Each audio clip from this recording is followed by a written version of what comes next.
नमस्कार, मैं हूं श्वेता झा और आप देख रहे हैं आज तक। बड़ी खबर इस वक्त की। फिल्म स्टार अर्जुन रामपाल पर मारपीट का आरोप लगा है। आरोप है कि दिल्ली के 5 स्टार होटल के पब में अर्जुन रामपाल ने एक कैमरा भीड़ में फेंका जो एक शख्स के सिर पर जाकर लगा। कैमरे की चोट से खून निकलने लगा।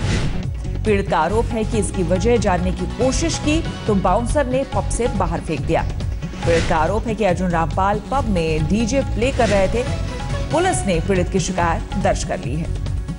तो हम आपको बता दें, दिल्ली के एक 5 स्टार होटल की यह घटना है जहां पर इस शख्स ने आरोप लगाया है कि अर्जुन रामपाल ने कैमरा फेंका इनके ऊपर जिससे इन्हें ये चोट लगी है। और जब इन्होंने ये जानने की कोशिश की कि आखिर अर्जुन रामपाल ने ऐसा क्यों किया तो वहां मौजूद जो बाउंसर्स थे उन्होंने इस शख्स को उठाकर बाहर फेंक दिया। हालांकि पुलिस ने शिकायत दर्ज कर ली है। अब इस पूरे मामले में छानबीन की जाएगी और बहुत मुमकिन है कि अर्जुन रामपाल से भी ये पूछने की कोशिश की जाएगी कि आखिर ऐसा क्यों हुआ।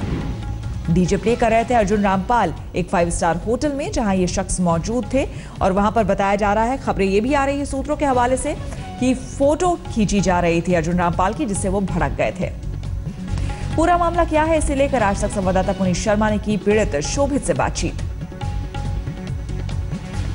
अभिनेता अर्जुन रामपाल पर एक पब में मारपीट का आरोप लगा है। दरअसल अभिनेता अर्जुन रामपाल पब में डीजे प्ले कर रहा था और उस वक्त उस पब में ही मौजूद थे शोभित। इनका आरोप है कि अर्जुन रामपाल ने उनके साथ मारपीट की है।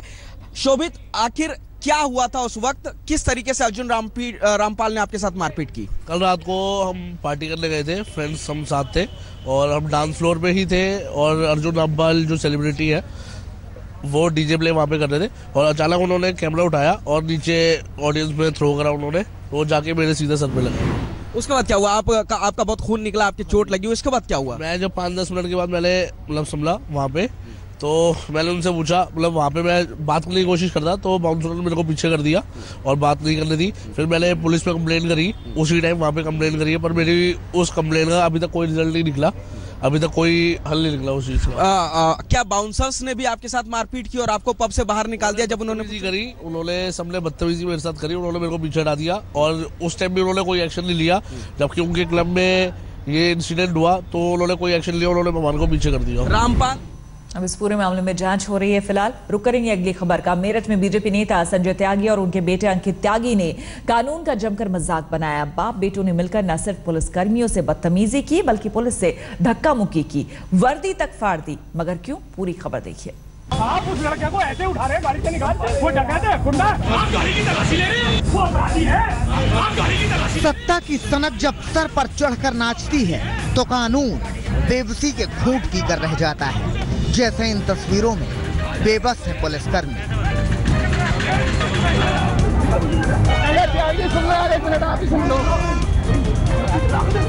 पुलिस अधिकारियों से दो हाथ कर रहे ये मेरठ बीजेपी के नेता संजय त्यागी हैं।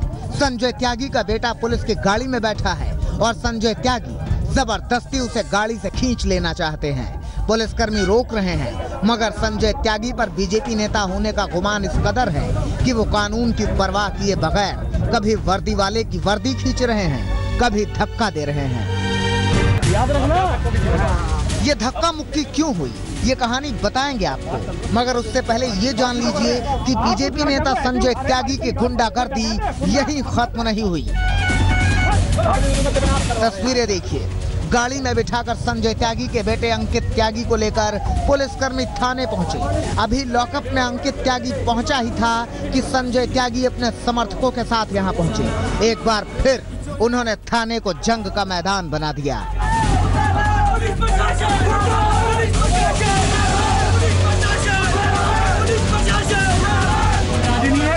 दबंगई का आलम यह था कि संजय त्यागी ने अपने समर्थकों के साथ अपने बेटे को हनक दिखाकर लॉकअप से छुड़ा ले गए और पुलिस यह मामला देखता रह गया। आप उस लड़के को ऐसे उठा रहे हैं, गाड़ी से निकाल, वो डकैत है, गुंडा। अब इस हंगामे की पूरी वजह जान लीजिए। दरअसल संजय त्यागी का बेटा अंकित त्यागी मेरठ से दिल्ली जा रहा था। परतापुर इलाके में चेकिंग के दौरान पुलिस ने अंकित की कार को रोक लिया क्योंकि अंकित के कार में हूटर लगा था और शीशे पर काली फिल्म चढ़ी थी। पुलिस ने कार से हूटर उतरवाने की कोशिश की तो अंकित का लहू उबाल मारने लगा। दबंग बाप की बिगड़ी औलाद ने पुलिसकर्मियों से बदतमीजी शुरू कर दी। पुलिसकर्मी समझाते रहे मगर कोई फर्क नहीं पड़ा। आखिरकार मौके पर पुलिस के अधिकारी पहुंचे, लेकिन इधर अंकित ने फोन करके अपने पिता संजय त्यागी को भी बुला लिया और उसके बाद बाप बेटे ने कानून का कॉलर पकड़कर खूब घसीटा। अब पुलिस के आला अधिकारी मामले की जांच की बात कर रहे हैं। किसी तरह के अनड्यू प्रभाव में प्रशासन नहीं है। मैं आपको साफ बताना चाहूँगा कि बिल्कुल मेरिट के आधार पर जांच की जा रही है और मैं यहाँ ये भी स्पष्ट करना चाहूँगा कि जो यहाँ के वरिष्ठ पदाधिकारी जो आए हैं पार्टी के, उनकी तरफ से भी यही कहा गया है कि मेरिट के आधार पर जांच की जाए और जो दोषी है और जितना दोष है उतनी ही सजा उसको दी। एक तरफ योगी आदित्यनाथ राज्य से गुंडागर्दी खत्म कर देने की बात कहते हैं, कानून व्यवस्था को दुरुस्त करने के लिए वो हर संभव प्रयास करने की बात करते हैं। दूसरी ओर उन्हीं की पार्टी के नेता कानून को कुचलते हुए दिखते हैं। सवाल ये है कि क्या अंकित त्यागी के अलावा उचित धाराओं में संजय त्यागी पर भी मुकदमा दर्ज होगा? क्या पुलिस से दुर्व्यवहार करने के आरोप में संजय त्यागी को भी गिरफ्तार किया जाएगा?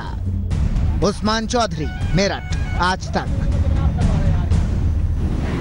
और अब देखिए यूपी में बीजेपी विधायक कैसे एसपी से भिड़ गए। सीतापुर में बीजेपी के सदर विधायक राकेश राठौर और पुलिस अधीक्षक सौमित्र यादव के बीच जमकर नोकझोंक हुई।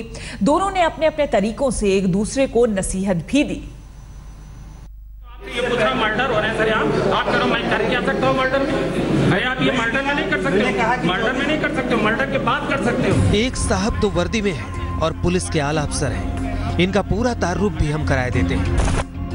ये है सीतापुर के पुलिस कप्तान यानी एसपी सौमित्र यादव और उनसे बहस करने वाले हैं सदर बीजेपी विधायक राकेश राठौर। हाँ तो कार्रवाई करो, यही कह रहा हूँ, कार्रवाई करो। उस तरीके की कार्रवाई न करो जिसे पूर्व में करते रहे हो, उस तरीके न करो। बहस का मुद्दा तो साफ है। हत्या के मामले में आरोपियों की धरपकड़ का दबाव बना रहे विधायक और एसपी पर लगा रहे हैं कोताही बरतने का आरोप। खुली बैठक में गोली मारी है, खुली बैठक में गोली मारी है, ठीक है? बच्चा जानता है, इसमें कोई गवाही सबूत की जरूरत नहीं है। तो हम कब कह रहे हैं हम गवाही सबूत? दरअसल सीतापुर के लालपुर गांव में शनिवार दोपहर खुली बैठक हुई फायरिंग में एक युवक की मौत हो गई। गोली का शिकार विनय पाल उर्फ विनय बघेल बीजेपी कार्यकर्ता बताया जाता है, जबकि हत्या का आरोप प्रधान और उसके पति पर है जो समाजवादी पार्टी के नेता हैं। आपका ये कौन सा तरीका मैं याद जा रहा हूँ? आप ये एहसान करो यहाँ के लोगों का। इस हत्याकांड के बाद एसपी साहब और सदर विधायक जिला अस्पताल पहुंचे थे। वहां दोनों आपस में भिड़ गए। आप ऐसा बताएं